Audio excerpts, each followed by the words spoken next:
Hey friends, I hope you have a wonderful day, and this time I'm gonna be reacting to every F1 team, explain it in 14 minutes. Um, Maybe this is how I'm gonna know which team is mine. I don't know, but yeah, let's just check it out. Mercedes, Ferrari, Aston Martin, Alpine, Renault, Haas, Williams, Red Bull, McLaren, Sauber, and Racing Bulls. Now what you're looking at right here, ladies and gentlemen, is not just the stupidest group of photos put together, but also the 10 teams that have made Formula 1 what it is today. And since explaining F1 is what I think I do best, I'm gonna explain each and every one of these teams to you guys in this video. Their history, characteristics, some other stupid stuff that you probably don't need to know about, but I'm gonna say it regardless. I've taken many things into consideration as well to make sure this video is as accurate as possible. We haven't got all day. Oh my god. Like Sauber turning into Audi and Alpine potentially going bankrupt. Or getting sponsored by OnlyFans. I really hope that doesn't happen, but if it does, I expect the drivers to drive the cars butt booty naked with their assholes clenched. So if you're a new fan, hopefully...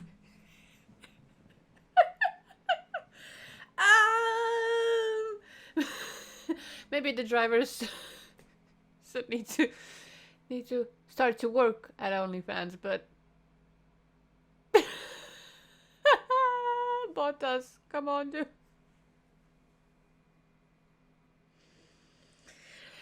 Hopefully this video helps you in choosing which team to support. And for those of you veteran fans, I know you guys are just here for shits and giggles or what I have to say about your favorite team, but maybe you get to learn some new facts as well. So anyways, let the yapping begin. Okay. It's a Ferrari! It's a shitbox!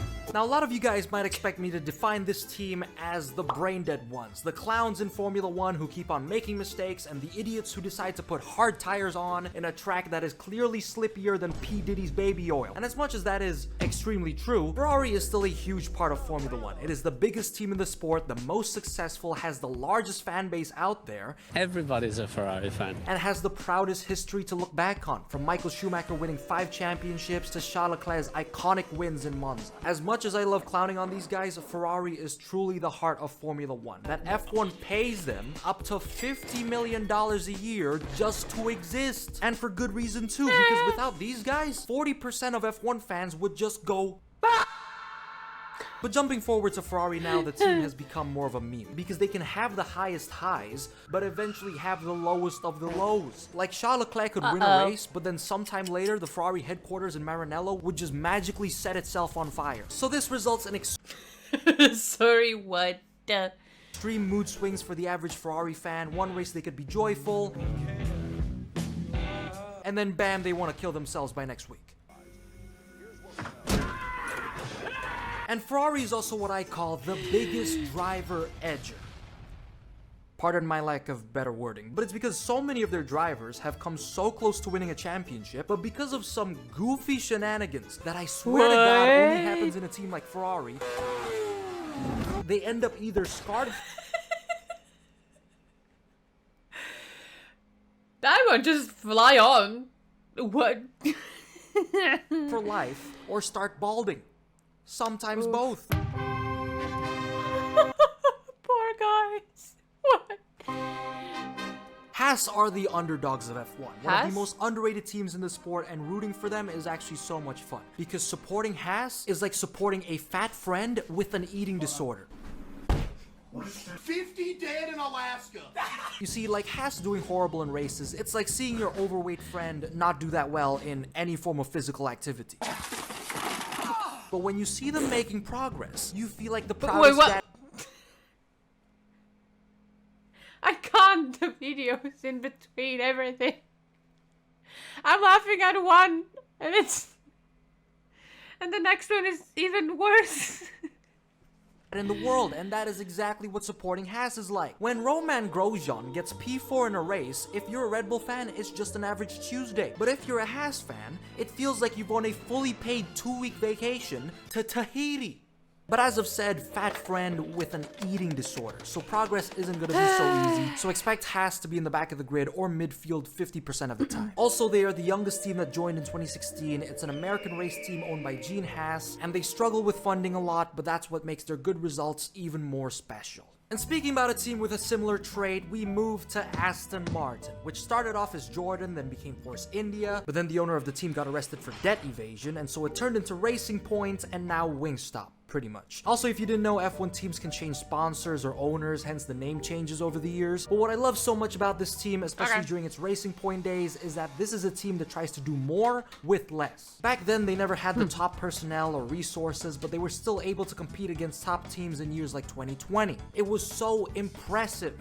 Except for the fact that they got fined for allegedly copying Mercedes, but the team has changed drastically, and thanks to billionaire Lawrence Stroll funding the team, pretty much just to give his son a rocket ship of a car, because Lance needs a fighter jet to win a race, they are now flooded with resources and top personnel from other teams. But what still sucks about Aston Martin is that nobody supports them. I have not seen more than 5 Aston Martin fans, only Alonso fans. Previously it was Vettel fans, maybe Max in the future, but that just shows Aston's biggest weakness. They have no identity apart from their other driver. Stroll obviously doesn't count because his seat was given to him by his daddy and his ego is thicker than his eyebrows. Burn! Oh my.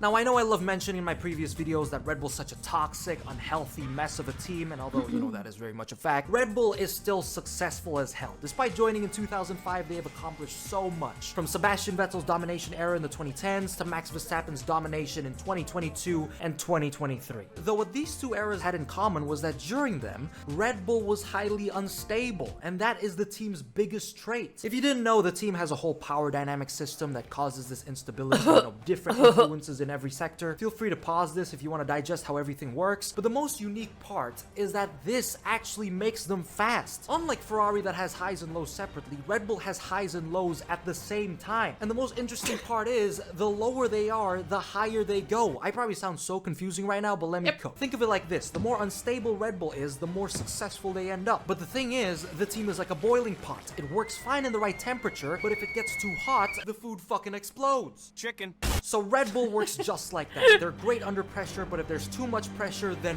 boom. Everybody's nudes are out for the public. I really wish I could say that as an exaggeration, but no. Apparently their team principal Christian... Just from the Red Bull or everyone? Oopsie. Horner got his dick pic leaked after sexting an employee, and I also found Max Verstappen's nudes on an Instagram reel. And as of the time I'm recording this... Instagram reel?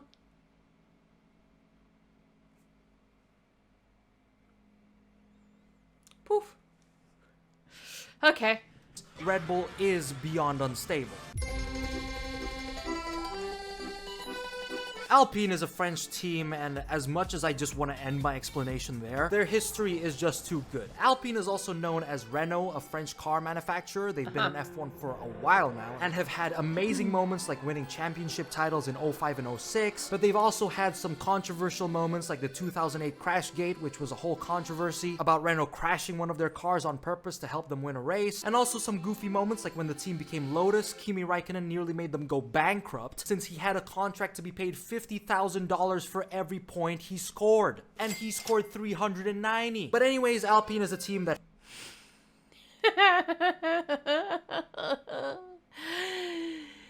Good for him.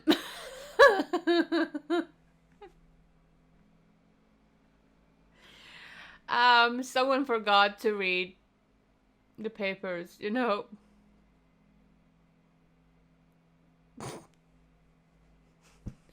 fell from grace. They used to be top contenders, but due to messy management, they have fallen off. despite getting funding from like 20 different celebrities, including Ryan Reynolds, that they even made a Deadpool-themed car. So Alpine is still a midfield / backmarker team. They don't perform bad or good, mostly in between, though people expect a decline if things get messier, and also for them to not even exist in the coming years.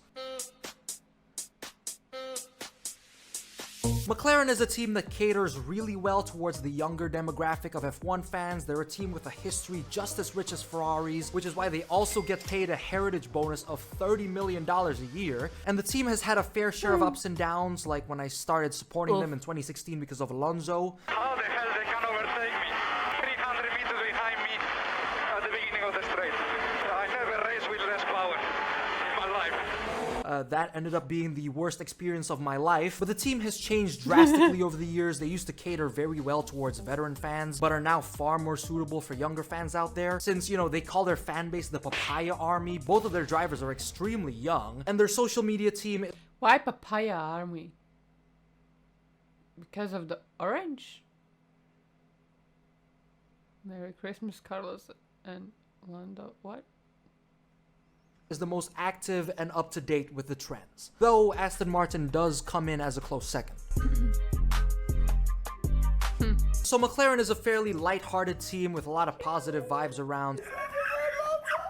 So if you're in your mid-20s or in high school, this might be the team for you. However, they are not immune from drama, because holy shit has this team always been in drama no matter what. Now, Sauber is another important team in Formula 1. Now, I don't think I have even heard of it. Oops. A lot of people assume that this team is an absolute joke, and as of the past few years, they're not wrong. They can't score points to save their lives. They're being sponsored by a gambling company, and also a streaming site filled with idiots that crash their cars. Oh! Oh! No! No! No! But the team's performance now really doesn't do justice to Sauber's history. Okay, I have seen them. The team is a Swiss motorsport engineering company that started F1 in 1993 and eventually allowed for the iconic debuts of Sergio Perez and Charles Leclerc. The team, though, unfortunately hasn't won any championships and has probably the most depressing record, but they are known as the place where drivers can show their talents to eventually move up to a more competitive team. Since 2023, however, they have just been known as the backmarkers, P19 and P20, the tractors, but thankfully Audi will be taking over the team in 2026 in hopes to save them.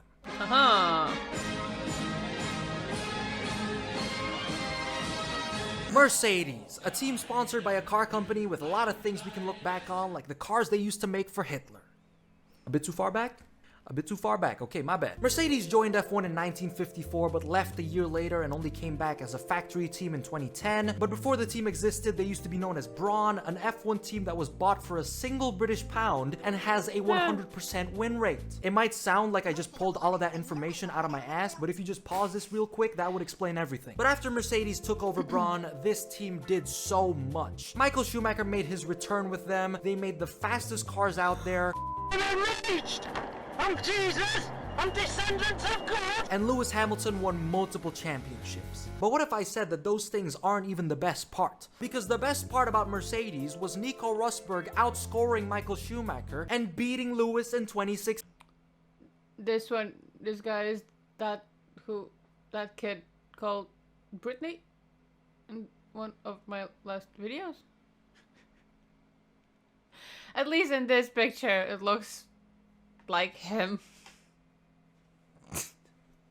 16. So technically, Mercedes was the team where we witnessed a man beat two 7-time world champions in equal machinery, while also being a Monaco-based YouTuber. And then he retired. Baller move. It's Michael Schumacher. Hello? Whoa, wait. Shouldn't we go with Michael? He's 7-time world champion. Yes, but Nico got twice as many points last season. But Mercedes is an extremely efficient team. Their team principle is calculated but extremely emotional. And a big part of the team's I thought that he will like smash his headset. But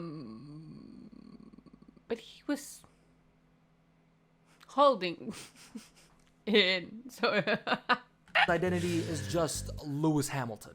But he's left to join Ferrari, so that leaves Mercedes with the same identity crisis as Aston Martin. Racing Bull Racing balls, but okay.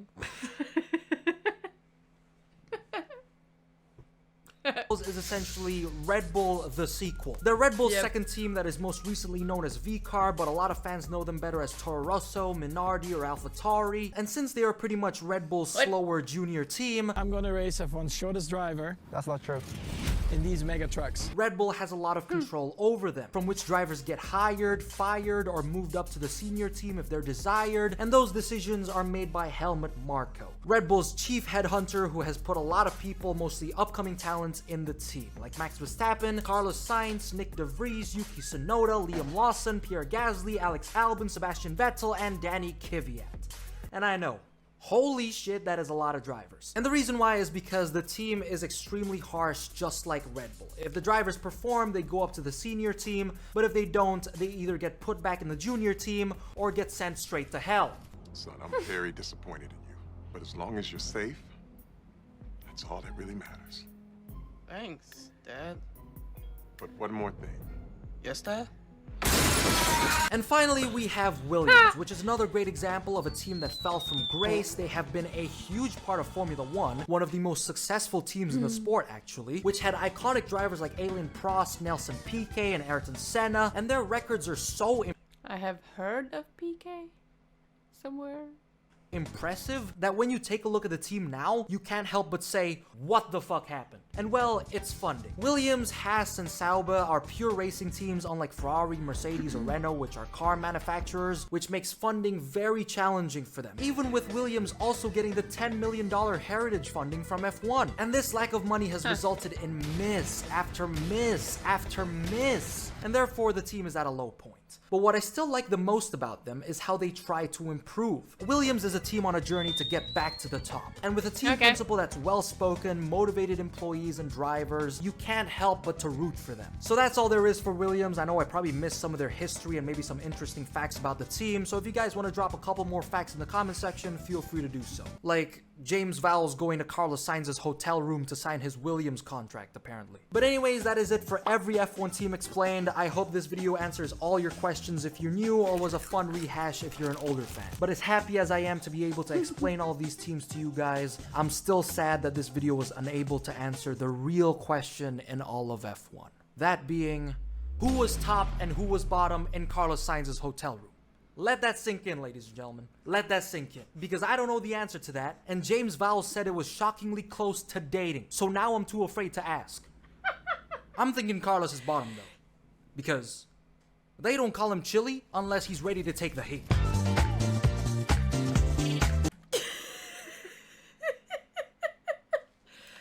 Oh my god! Damn, dude! You're funny, and I'm feeling a little bit uncomfortable, but oh my god. This was interesting and really funny. Yeah. I learned a lot, but not that what I was expected. Like, I will know which is my crew. My team. Yeah, this wasn't the right right one, but yeah, I hope that you did enjoy this video, and if you did, please consider to leave a like and subscribe, and if you have other suggestions, please leave them in my Discord server, and yep, take care, bye.